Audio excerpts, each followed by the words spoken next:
In this video, we are going to identify different strategies that are used in order to test yeoman generated web components. Yeoman generator is used in order to comprehensively generate directory structure which contains pattern-based application development. Testing is an integral part of any application development. There are different strategies which can be used in order to test your applications. First strategy is unit testing. Unit testing typically means that you are testing your component in isolation, where you are picking up single block of code and you are testing only that particular block of code for the specific functionality. It has to always be tested in isolation, isolated from dependencies. You can also use mocks in order to conduct uh, testing of single block of code. Integration testing is combination of tests which are conducted on various components put together. After unit testing of each and every functional unit, you would combine the functional units and you would see how they are behaving when they are integrated with each other. It is used for conducting collaborated testing and also verifies the overall functionality of a particular module when various functions are put together. Third important test strategy is acceptance testing, which is also known as functional testing. Objective of acceptance testing is to have end-to-end testing of the entire application. It can be automated using various automation tools like Selenium, which runs automated tests in a browser.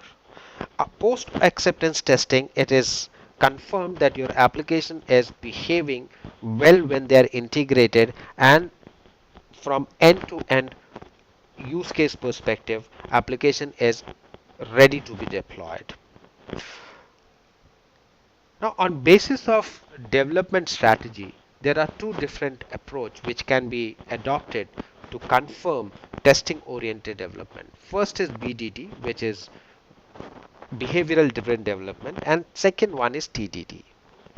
When we talk about TDD, it's combination of various steps where first step is to write a test which must fail.